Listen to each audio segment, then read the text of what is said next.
Corona का भी 2017 में बिल गेट्स अपने उसमें बोल चुका है अपनी टेड टॉक में।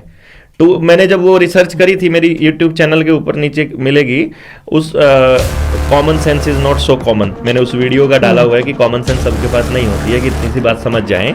मैंने उसमें पूरा डिटेल दिया हुआ है, ये पेटेंट नंबर है, ये एप्लीकेशन नंबर है। 2014 में ये जो कोरोना की वैक्सीन लगी है ना, इसका जो पेटेंट है वो एप्लीकेशन 2014 में हुआ पड़ा है।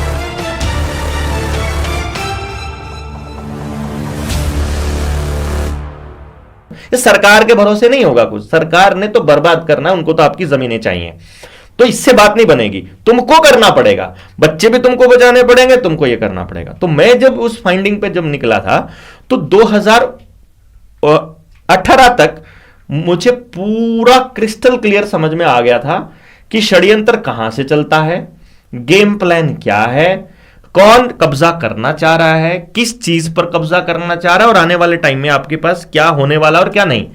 2019 में लॉकडाउन लगने से पहले हमें अंदाजा हो गया था कि 2020 में लॉकडाउन लगेगा, 2020 में कोरोना आएगा या फिर लॉकडाउन लगेगा। कोरोना का भी 2017 में बिल गेट्स अपने उसमें बोल चुका है अपनी टेड टॉक में। तो मैंने जब वो रिसर्च करी थी, मेरी यूट्यूब चैनल के ऊपर नीचे मिलेगी, उस common sense is not so common, मैंने उस वीडियो का डाला हुआ है कि कॉमन सेंस सबके पास नहीं होती है, कि इतनी सी बात समझ जाएं। मैंने उसमें पूरा डिटेल दिया हुआ है, ये पेटेंट नंबर है, ये एप्लीकेशन नंबर है। 2014 में ये जो कोरोना की वैक्सीन लगी है ना, इसका जो पेटेंट है वो एप्लीकेशन 2014 में हुआ पड़ा है। 2017 में तो तैयार थी बन के, ये उसकी परमिशन मिल गई थी बिल गेट्स को, और कोरोना तो 2019 में आया है, कोविड-19 तो फिर क्या वो वो सारा का सारा गेम मुझे पता लग गया था, गांव वालों को समझाने के लिए जाता था, और फिर किसान आंदोलन में साथ लग गया था मैं। पंजाब में भी गया जब रेल रोको आंदोलन चल रहा था, वहाँ भी। फिर चढ़ोनी साहब ने जब इधर कुरुक्षेत्र में, शाहबाद में, कुरुक्षेत्र में जो सितंबर वाली जो रखी थी रैली, उसमें भी मैं शामिल था। और कुल मिलाकर के उन पूरी की पूरी फाइंडिंग्स में मैं सब किसान नेताओं को एक बात बोला करता था, लॉकडाउन तोड़ दो, तुम बच जाओगे। लॉकडाउन नहीं टूटा तो तुम्हें कोई नहीं बख्शेगा, तुम जाओगे। तो नहीं समझ में आता था उनको, क्योंकि मीडिया का चारों तरफ प्रचार ये था। तो तब कुछ लोग बोला करते थे, डॉक्टर BRC जैसे लोगों ने खूब खुल के विरोध किया, डॉक्टर कोठारी ने खूब विरोध किया। तो जिन जिन लोगों ने अवेकन इंडिया मूवमेंट की टीम थी उसने खूब विरोध किया, डॉक्यूमेंटेशन भी रखी, एडवोकेट नीलेश ओझा ने खूब मतलब कानून के हिसाब से ट्राई किया। और मैं उनको ये बोला करता था, ये लड़ाई कागज़ों से ऊपर जा चुकी है, ये लड़ाई आपको हर गांव से जाकर लड़नी पड़ेगी और उनको समझाना पड़ेगा। कुछ लोगों को समझ आया, कुछ लोगों को नहीं आया, बट एनी हाउ जब मुझे याद है वो जब इधर नरवाना में एक बच्चा था मोहित, वो गुजर गया था, उसकी मतलब आंदोलन में किसान लॉकडाउन के दौरान मेरी गिरफ्तारी से जस्ट पिछले महीने की बात, दिसंबर 2021 में, वहाँ जब वो गुजरा था तो हम कुछ लोग वहाँ इकट्ठे हुए थे। मैं सबको सड़क पे खड़ा होकर सबको मैं ऐसे जोर जोर से बोल रहा था, तुम्हें मैं कब से कह रहा हूँ ये मत लगवाओ, तुम लोग तुम्हारे बच्चों, बोलेंगे तो कुछ डायरा ड्रामा चालू हो जाएगा, तो हम बोलते नहीं उसको। मैं उसको कभी वैसलीन बोल देता हूँ, कभी पनीर टिक्का बोल देता हूँ, कभी उसको हम लोग अमृत प्याला बोल देते हैं, जिसने अमृत प्याला पिया हुआ है। मेरी वीडियो अभी भी मेरे सामने कभी कभी खुद ही आ जाती है कि देखो मैं कब बोलता था कि आने वाले टाइम में देखना आदमी चलते चलते गिरेगा। सरकार कहेगी ये नई बीमारी है, नया वायरस है, लेकिन असल में इसका असर होना शुरू होगा। तो इसका असर होगा, जिसको भी लगा है ना, ये 7 साल तक की मियाद है उसकी जिंदा रहने की मैक्सिमम। 2021 में जिसने, ऐसे तो फिर लगभग 90% जनता नहीं, करीब करीब जब भी पहली डोज जितने लोगों को लगी थी ना, उसमें से जब भी कोई एक्सपेरिमेंट होता है, मैं आपको बताऊं, मैं जब बोला करता था कि ये कोई इलाज नहीं है, ये एक्सपेरिमेंटल जीन थेरेपी है, तो उस वक्त जब मैं बोला करता था तो मैंने बताया करता था कि जब भी कोई एक्सपेरिमेंट किया जाता है 30% को असली केमिकल दिया जाता है और 70% को नमक का पानी दिया जाता है, क्योंकि वो एक्सपेरिमेंट है, इट्स नॉट रेमेडी। तो वो एक्सपेरिमेंट 30%, देख लो 30% कितने लोग बनेंगे, और उसके बाद उसमें से भी जो गांव के 50% से ज्यादा लोगों ने तो फर्जी सर्टिफिकेट बनवाए हुए हैं, और बहुत से लोगों ने तो बनवाए भी नहीं थे।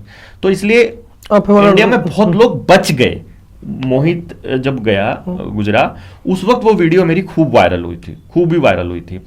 फिर उसके बाद डॉक्टर कोठारी के साथ मेरी एक वीडियो थी, वो खूब वायरल हो गई थी।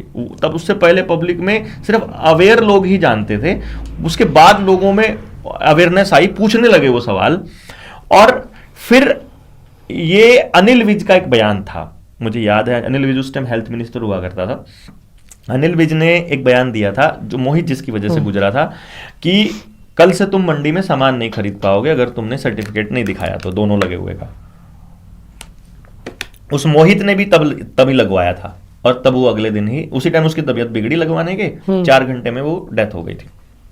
फिर तो वो सरकार ने मैनिपुलेट कर लिया, ये बजरंग दास था शायद गर्ग, उसके थ्रू, क्योंकि वो भी बनिया कम्युनिटी से थे। तो आकर के मुझे बोला ये बलारा जो है ना, ये राजनीति कर रहा है, ये मीटिंग में नहीं होना चाहिए। क्योंकि मैं सवाल क्या पूछ रहा था, बंदा चला गया, आप मुआवजा भी दे दोगे, इसके घर वालों को नौकरी भी दे दोगे, जिम्मेदार कौन है? इसके बाद किसी बच्चे का कुछ होगा तो उसका जिम्मेदार कौन है? मेरा सवाल ये था प्रशासन से। रिस्पॉन्सिबल आदमी चाहिए हमको यहां। अनिल विज को जिम्मेदार लगाओगे, जिस नर्स ने लगाया, जिस डॉक्टर ने लगाया वो, प्रधानमंत्री जिसकी फोटो लग रही है वो, बिल गेट्स जिसने बनाया वो, डॉक्टर्स जिन्होंने इसकी पैरवी करी, जिम्मेदार कौन होगा? इट्स लाइक ये तो ब्लड मनी है, तुम आदमी मारते रहो, पैसे देते रहो, ये तो कोई तरीका नहीं है ना, ये तो गलत है यार, ये लॉजिकल नहीं है। तो वो मुझे बोलते थे कि ये राजनीति कर रहा है आपने। मैं कह रहा हूं मैं बच्चे बचाने की बात कर रहा हूं यार, तुम राजनीति का क्या मतलब है? तो मैंने फिर वही उसी से मैंने ये घोषणा करी थी, मैंने कहा मैं आने वाले टाइम में, ये क्या कह रहा है 3 तारीख के बाद छोड़ेंगे नहीं, मैं 3 तारीख के बाद मैं चंडीगढ़ से पैदल चलूंगा दिल्ली तक, चिल्लाता चिल्लाता, को सुने चाहे कोई ना सुने। उस वीडियो में था वो, मैं बोल रहा था कि मैं पैदल चलूंगा, जिसने आना हो भाई आ जाना, हम लोग ये लड़ेंगे, और जाकर के उससे पूछेंगे वहां वो सफेद दंडेल बैठा है दिल्ली में कि हरामखोर हमारे बच्चों को मारने की तेरे को परमिशन किसने दी? और जब मैं ऐसे करके गुस्से में जब बोला करता था तो पागल ही बोलते थे। मतलब मैं सड़कों में लोग लगवाने के लिए, जैसे हॉस्पिटलों के बाहर खड़े होते, मैं खड़ा खड़ा, अरे मत लगवाओ यार, तुम लोग क्यों नहीं बचा रहे अपने बच्चों को, ऐसा करके मैं बोलता था। तो क्या मतलब कुछ भी बोल रहा है। अब वो मीटिंग मेरी नहीं होती थी वो तो। अच्छा, जो लोग मेरे को बड़ा इंटेलिजेंट आदमी समझते थे, जब मैं काउंसलिंग करता हूं तो मैं बहुत इंटेलिजेंट आदमी हो जाता हूं, और जब मैं ऐसे कॉन्स्पिरेसी के बारे में सच बताता हूं तो बोलते हैं ये सटक गया इसका दिमाग। मतलब तब बोलते हैं ये धंधा कर रहा है, तब बोलते हैं पॉलिटिक्स कर रहा है, तब बोलते कुछ भी करते हैं मतलब।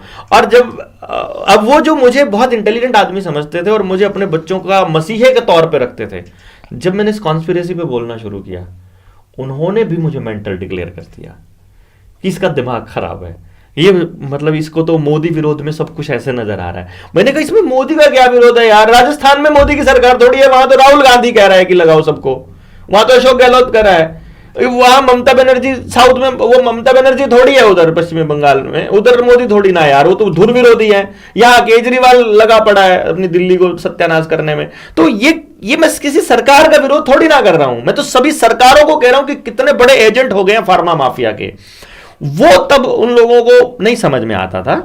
तो उस वक्त मुझे याद है कि 3 तारीख के बाद मुझे ये यात्रा चालू करनी थी कि मुझे इस पूरे जीटी रोड पे पैदल चलना है, बैनर लेके कि तुम मारना बंद करो बच्चों को, क्योंकि 10वीं से नीचे वाले बच्चे भी आ गए थे। तो मैंने अपने बच्चे को तो बोल रखा था कि स्कूल में मास्टर अगर जबरदस्ती करे, बेशक सिर फोड़ के आ जाना, लेकिन शरीर में केमिकल नहीं जाना चाहिए, इंजेक्शन कोई नहीं लगवाना है।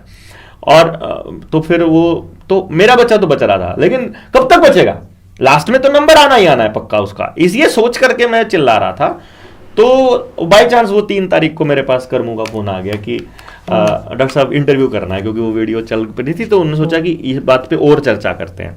तो उन्होंने मुझसे एक वो डॉट डॉट वाली एक वीडियो थी, उस वीडियो के बाद वो वीडियो काफी वायरल हुई उस टाइम पे, और वो वायरल होते होते ही मेरे पास फोन आ गया एयरटेल कि यहाँ चालान काटने के लिए आए हुए हैं। दिन में मैं फोन का बिल भरने के लिए गया हुआ था, और तो मैंने उसको बोला था कि तुम्हें अगर कोई मास्क के चलान के लिए बोले ना तो हमको बोलना, हम आकर के उनसे बहस करेंगे, बताएंगे कि कितना गलत है। तब वो उनको उसका फोन आया लेडी का वहां से स्टोर से, हम दौड़े दौड़े गए।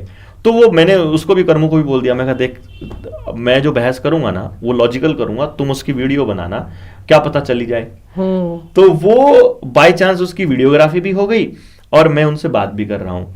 तो हमने उनको बोला कि देखो ना हम चालान देंगे, ना हम ये जो हम उसे मुंह का कच्छा बोलते थे कि उस टाइम पे तो मास्क शब्द से भी अगर आप मास्क विरोधी हो तो उससे भी वीडियो उड़ जाती थी, चैनल उड़ जाते थे। एक टाइम तो ऐसा है जब हैशटैग अगर देवेंद्र बलारा लगाते थे तो उड़ जाते थे पूरे चैनल। तो मैंने वहां पर हमने ये कहा था कि हम इस पे प्रोटेस्ट करते हैं, हम ये तुम्हारी इस तानाशाही को हम बर्दाश्त नहीं करेंगे और हम जेल जाएंगे, तुम चाहे गोली मारो कुछ भी करो, बट हम तुम्हारे इस टायरनी में, इस मतलब हिपोक्रेसी में हम लोग नहीं आने वाले हैं, अब तुम्हारी ज़बरदस्ती में हम लोग नहीं फंसने वाले हैं। और फिर हम अपना जेल जाने का ये सिलसिला शुरू हुआ। फिर जेल से आने के बाद फिर जनता सरकार मोर्चा बनाया था हमने, ये सोच करके कि हम कुछ संगठनों को इकट्ठा करेंगे जो भी समाज के लिए काम कर रहे हैं। और क्योंकि एक संगठन जो है ना वो क्या करता है, सबकी क्रेडिबिलिटी को ले जाता है, तो हमने कहा हम जनता सरकार मोर्चा कोई संगठन ही नहीं बनाएंगे। हम क्या है जनता सरकार मोर्चा, क्या है फिर वही? ये संगठनों का संगठन है, मतलब इसमें कोई भी ऐसा व्यक्ति जो अपनी मूवमेंट को चलाए हुए है वो अपने ही संगठन को चलाते चलाते मोर्चे का समर्थक हो सकता है। किसी मुद्दे पर अगर मैं बोल रहा हूं और मैं ऐसे जनता सरकार मोर्चा का संस्थापक सदस्य होने के नाते बोल रहा हूं तो आप उससे अलग हो सकते हो, मतलब इस मुद्दे पर मैं तुम्हारे साथ नहीं हूं, इस मुद्दे पर मैं तुम्हारे साथ हूं। तो हमारा कोई भी साथ ना परमानेंट होगा, ना हमारा कोई भी बिछड़ाव परमानेंट होगा। तो लोगों को जो मुद्दा लगता है, मैं बोल रहा हूं ठीक है, उस पर वो आ जाते हैं, जो मुद्दा लगता